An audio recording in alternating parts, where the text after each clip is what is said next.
What's going on, everyone? This is Trevor here for RSG, and today we're going to be taking a look at my old computer, which has an i5-3570K, 16 gigabytes of Kingston Hyper X DDR3 RAM, and also kicking it off with a GTX 670 4GB direct CU2 cooler from Asus. And we're going to see how that all fares up in this day and age with some gaming. So let's take a look at some benchmarks. You want to see some benchmarks? You know what you need to do? You need to stick around.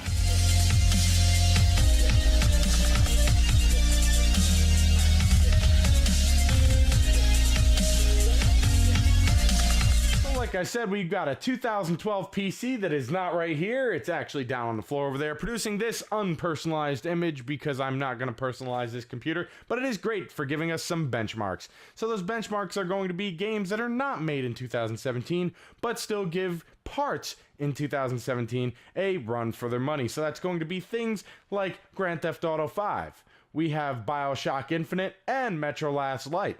Those are just some games to name. I wish I had Tomb Raider to test out, but I did not have it at the time of this testing. Now, we also have 3D Mark and Heaven Benchmark, so let's see how it all fares. Now, I'm not going to overclock any of the equipment, so we are not going to overclock the GPU or the CPU, and we are going to see how it runs, how it does on all of this. So, without further ado, I think it's time to get into our first benchmark, which is going to be Metro Last Light right here. As you might have noticed, I've zoomed in a little bit so we can see this a little better. We're not going to watch the entire benchmark, but I wanted to go over what the run for this benchmark is going to be. Is 1920 by 1080 running on DirectX 11 with a quality of very high, texture filtering at 16x, motion blur at normal instead of low because there's only two options, and we have no anti-aliasing because, I mean, I've already found out this card's not handling that on this game. And tessellation very high, and we have the advanced physics off because it never really agreed with this game whenever I've tried to do it in the past and just play it, because this was my old machine, of course. So let's get into this benchmark. Like I said, we're not going to watch the whole thing, but I'll throw in my commentary since I've already seen it and just have the benchmark as kind of like fun in the background. So let's do it. So right into the midst of this big firefight, I've noticed, even with all these explosions, that we're not going really below, you know, even 40 frames per second, but especially 30 frames per second.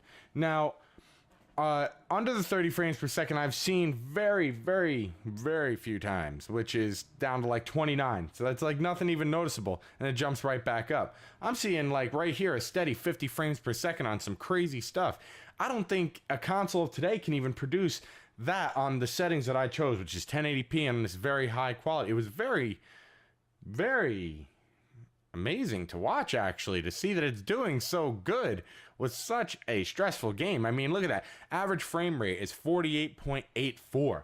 I mean, that is just freaking awesome for something being produced with all this stuff from 2012. That's everything in there is from 2012, and granted the game is now from 2017, but it still pushes things to their limit. Now, of course, I could not have the anti-aliasing on, but everything else was on. We had it on very high, basically the highest I could put it on, really, except for having anti-aliasing and physics, which like I said, just didn't really want to work great with me before.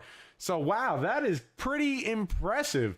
I think the next thing we need to do, let's jump into BioShock Infinite and see how that goes. I don't really like the benchmark on that, but it is cool to watch. All right, so getting into BioShock Infinite, I really don't like, this is so like crappy. I don't really like this, but anyways, we're going to go Ultra 2, Selection 2 with DirectX 11 only, and it's got the diffusion depth of field, and basically as high as you can make it. Let's hit it. Let's go 2, and then we'll go with the custom settings of 16 by 9 and 1920 by 1080. So we'll hit that, and let's check out this benchmark, because I think that it's going to be pretty impressive considering what Metro Last Light just was. So let's see what this is like on here. Okay, now I don't have the big numbers up here. Like I said, I don't really like this benchmark too much because it really kind of stinks to show you stuff. But up on the corner, I can see that we are at about 56 frames per second, jumping up above that, way up into the 80s now. And it's pretty impressive. I don't think you're going to get with the quality, oh my God, settings that I put on here. And that's not going to come out of a console. Nope, I don't think so. So 2012 computer parts, I think, are already right now beating out a console of today. And those aren't even top of the line computer parts. So it's an i5 and a 670. It's not a 680, it's a 670. Okay, so it's good, but it's not top of the line. This is running great. I mean, freaking awesome. And it looks great too. Now, there is some tearing, but that's more my screen. But come on, this freaking looks awesome. And we're not seeing any problems. I'm not seeing any problems at all. I didn't see any problems with that. Now, it's really hard to see what they really give you as your results. So we'll open it, but it's really tough to exactly say because, like I said, I really don't like this benchmark because of this stupid crap. You know, it tells you the average of everything. What I'm really seeing as basically an average, more or less, is probably around 50. I'm going to say around maybe 55. That's my average. I'm going to give it as a 50. It's an average of 55 frames per second, which that's damn close to 60 frames per second. I mean, almost unnoticeable. And you are going to be getting really high quality. Basically, as high the settings can go. That's freaking awesome. And once again, I don't think you're getting that from today's consoles even, where it's going to give you 1080p and everything basically maxed out. That's what I like to see. Let's move on to something a little more modern, which is going to be Grand Theft Auto 5. That's going to be a bigger test. So let's check that out. All right, so let's take a look at all these settings we've got here for Grand Theft Auto 5. I chose DirectX 11 at 1920 by 1080, 60 hertz refresh rate, which is odd because then it also asks about VSync, so I'm kind of lost. But let's see if it can even hold 60 hertz, you know. Going anyways to the FXAA, that is the only anti-aliasing that I have on because anti-aliasing is a real hit to the GPU. Like I said, I have VSync off, but I'm confused with the whole 60 hertz refresh rate thing up there. And then you have population density all the way up and all the variety scaling all the way up. Texture quality is very high, very high, very high. Ultra, no anti-aliasing, even on the reflections. I just chose to do that. Let's see how it really fares because I just want to see can we even come close to holding 60 frames a second. So now we have water quality is very high, we have particles very high, grass is normal, and we will set that to ultra because I want it on ultra. And then we have the soft shadows and we have post FX on ultra, motion blur strength a little bit up. We have the in-game depth of field effects is supposed to be on. I don't know why it was off. And the anisotropic filtering, which is at 16x, and ambient occlusion at high. That's the highest it'll go. Tessellation at very high. And let's run these damn benchmarks. Sure. Running the benchmark test requires a game to reboot after completion. Yes.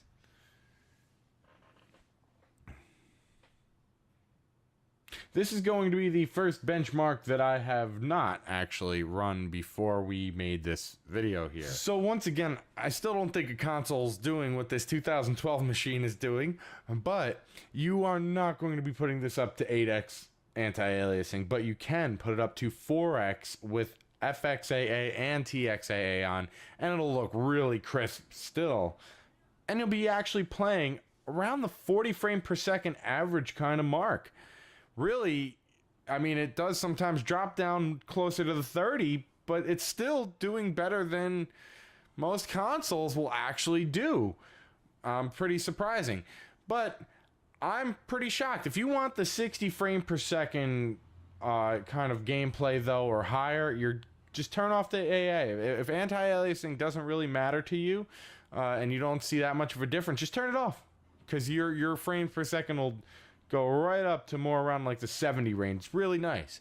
So I think that really concludes everything for Grand Theft Auto 5. We found out how this thing is really running with these games, and I'm pretty psyched about how well this does. I'm pretty psyched about it. I'm like, I can't believe it's still holding its weight after all these years. We're just going to finish off with Heaven Benchmark and 3D Mark, just the scores. All right, so we can finish this up.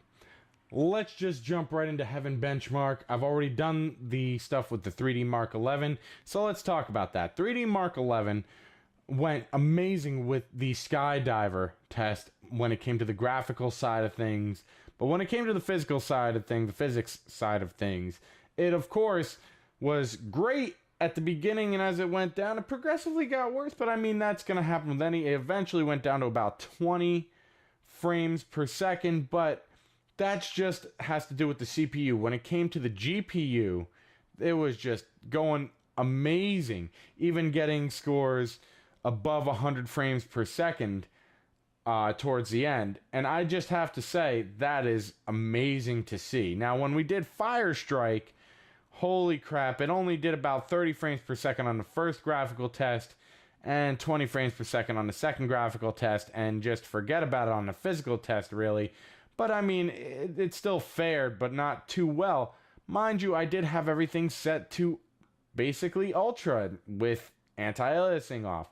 But Firestrike is for really high-end PCs, and it even gives my PC over here a run for its money. Now, when we talk about Heaven Benchmark, it did amazing. An average of 46.4 frames per second, giving it a nice score of 1169 for a computer that is from 2012, giving us a maximum frames per second of 113.2. Now, mind you, I put everything on extreme except the anti-aliasing, which I left off as well.